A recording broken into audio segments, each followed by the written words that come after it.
This is the end of Splatoon. Well, kind of, not really. There's a lot to talk about today, because Splatoon 3 very well may be the end of a story arc that we've been exploring for the last 7 years. Yeah, this could be it. But what am I talking about exactly? Well, during one of the Nintendo Splatoon 3 Treehouse events, the team actually stated that, quote unquote, this is the finale of the Splatastic saga. And of course, these are scary words, because we don't know what this means right now. Does this mean that Splatoon is dead? Are we never getting Splatoon 4? Is it over? No, not at all. In fact, it's like one of the greatest games of all time in Japan. Hearing the words finale of the Splatastic saga kind of refers to the story, if anything. This tells us that the story is pretty much about to wrap up. Everything that we've seen in the last 3 games, including the Octo expansion and probably the upcoming DLC, is going to be the end of the story that we know with the Inklings and the Octolings. Now, this is actually kind of sad, because I think this has a giant precedent on what could actually happen within not only the story mode, but the multiplayer as well. I think we might be seeing a soft reboot of Splatoon entirely with Splatoon 4. And in fact, I don't even know if it's going to be called Splatoon 4. It might even go after a different subtitle, which would make a lot of sense. And then following 3 more games with a brand new story with brand new characters, which sadly means we probably won't be seeing Captain Cuttlefish, Callie Marie, even Pearl Marina, and even the brand new Deep Cut with Fry, Shiver, and Big Man. Yeah, that means Big Man's gone. Does that mean we'll never see these characters again? No, not necessarily. They could definitely have a big cameo game or a big cameo season or something like that, where a whole bunch of the characters come back in like a DLC or something, and it's just like a big reunion. But I think it's time that we actually do move on. I mean, we've heard the Calamari incantation 3 times now, so I think it's time that we eventually find a new song. I mean, you have to admit that the formula was getting kind of stale. Every story mode was pretty much the same thing. You went through these floating obstacle courses in the sky and kind of collected the Zapfish at the end, and of course the Great Zapfish was the thing that you had to collect to help the city, and you did this in 3 games. So I do think it's time for a shakeup, something different. I mean, we've also seen the same weapons for 3 games now, with only a couple additions, so maybe they need to completely change everything. Soft reboot the entire game itself. What if we don't even have Inklings anymore, or Octolings? Instead, we've got Sharglings. The question is, does this feel like the end of the saga yet? Well, kind of, and at the same time, not really. I feel like Nintendo is also leading up for some other things and some big reveals, like brand new enemies coming. For instance, they looked like they were leading up to the villain arc of Little Judd, and everything was kind of adding up to him being the new leader of Salmon Run and being a bad guy, but maybe not. Maybe he just wants some salmon to eat because he's a cat and they like fish. And I also thought that maybe with the marigold fish creatures all over town, there was something fishy going on with the staff. Yes, pun intended. And the fact that it's the last page of the Sunken Scrolls, I thought, well, maybe there's something secret about these guys and they're going to be the next villains.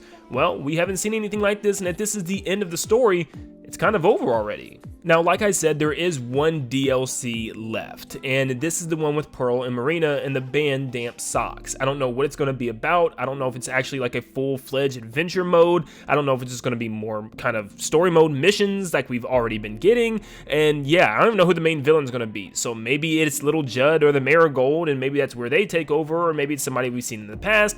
I don't really know, but this could be the last story that we get within the story arc. It's also interesting that this page comes right before the 2 we just talked about with Lil Judd and the Marigold. So maybe they're both part of the DLC. I also felt like this really was the final story. I mean, we got all these Alterna logs that kind of explained everything in vast detail about what happened and what went on. And that Splatlands, in fact, is probably the most important place for the Inklings entirely, because this is where they all found refuge and were able to transform and evolve into what we see today. This was all going on within inside the crater of a volcano, and that's where Alterna was made and born, and that's where the last remaining civilization rested before they all perished, and obviously squids and other sea creatures took over the earth. But what's so good about this is all probably happening on one location of the Earth, and we don't have logs from other civilizations and people. There could still be people alive for all we know. And that's what's so interesting about Splatoon's lore, is that we have the whole Earth to explore and search around. I mean, shoot, we even knew a lot of shuttles were launched at the time of this catastrophic event, so maybe some of civilization actually made it to distant planets and actually found more life somewhere. And maybe so did the sea creatures with them in the rocket or something. Who knows? There could be a whole nother planet full of places and things to talk about and explore. That would be so much fun. So there's still stories to be had. There could have been a whole nother situation on the other side of the globe in another continent on another area that we can explore with other creatures and maybe other inklings and octolings and other missions that they're going through and something else entirely. I would love to hear the story from another inkling or octoling's perspective from another area. My biggest fear is that Splatoon could have ended up like Smash Brothers, where it stayed the same for too long. It was the same weapons with the same stages and the same characters and the same mechanics, and it didn't really change in time, and then it started to fall off slowly. But we know with Splatoon 3, it feels like a cultivation of everything Splatoon. All the weapons, tons of stages probably coming as well, and it just feels so good. It feels like just 1, 2, and 3 put together in a one final hoorah, and I love that.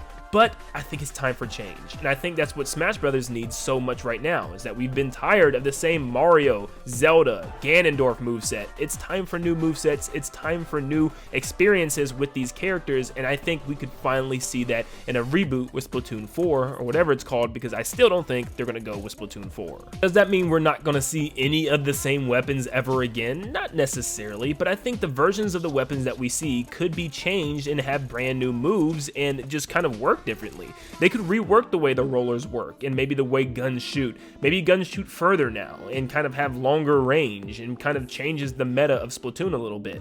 And maybe the rollers kind of have new moves and mechanics now that change the way they work, and maybe snipers can do something new. I don't know, but I feel like they can change the way these weapons look, the way they feel, and the way they play, and kind of just have a whole slot of new ideas for weapons. I mean, come on. I don't think Nintendo's ever going to run out of ideas for what weapons could be in Splatoon because they're so daggone creative. It's not like they have to pull from real world weapons all the time like Call of Duty and other video game franchises with shooting. I would even love to see stages that has a completely different take on map design. For instance, we've seen all these inklings and octolings be in locations that are based around the city that they live in. What if the next group of inklings and octolings we come up on don't really live in a city? What if they live in like a small village in some type of jungle or some type of tropical island, and the stages all kind of resemble that? There's no more interior buildings and structures and stuff. It's more tropical with island themes and trees and boats and water everywhere.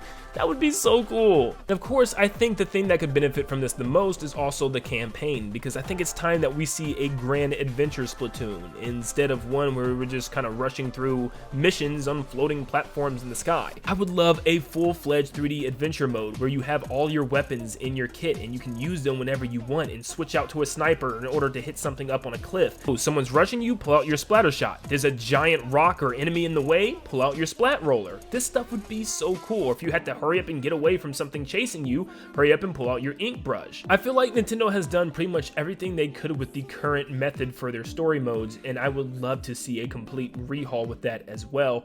So yeah, I think finally seeing Splatoon 4 in the future could be completely different from what we've seen so far with the past 3 games, and after 7 years of playing games that kind of stayed upon the same path and stayed safe, I think it's time that we finally see something brand new, because by then, it's probably close to 10/11 years. I have so many ideas for what Nintendo can do, and literally I could talk non-stop forever. So I'd probably have to break all of these ideas down for individual videos eventually, but what do you guys think? Is this really the end of Splatoon 3's story as we know it? Are we going to see a completely new Splatoon experience within the next game, completely changing what we know and pretty much doing a soft reboot? Let me know what you guys want to see down below, because right now I think we definitely do need a reboot. I think finally Splatoon 3 has gave us everything that we loved about Splatoon and more. I think it's finally time that we see something new with a brand new story, a brand new take on the franchise, and something completely different. Thank you so much for tuning in, guys. If you like this video, make sure you leave a like and subscribe to stay up to date on all things Splatoon 3 and Splatoon in general. And like always, I'll see you all on the next one. See you guys.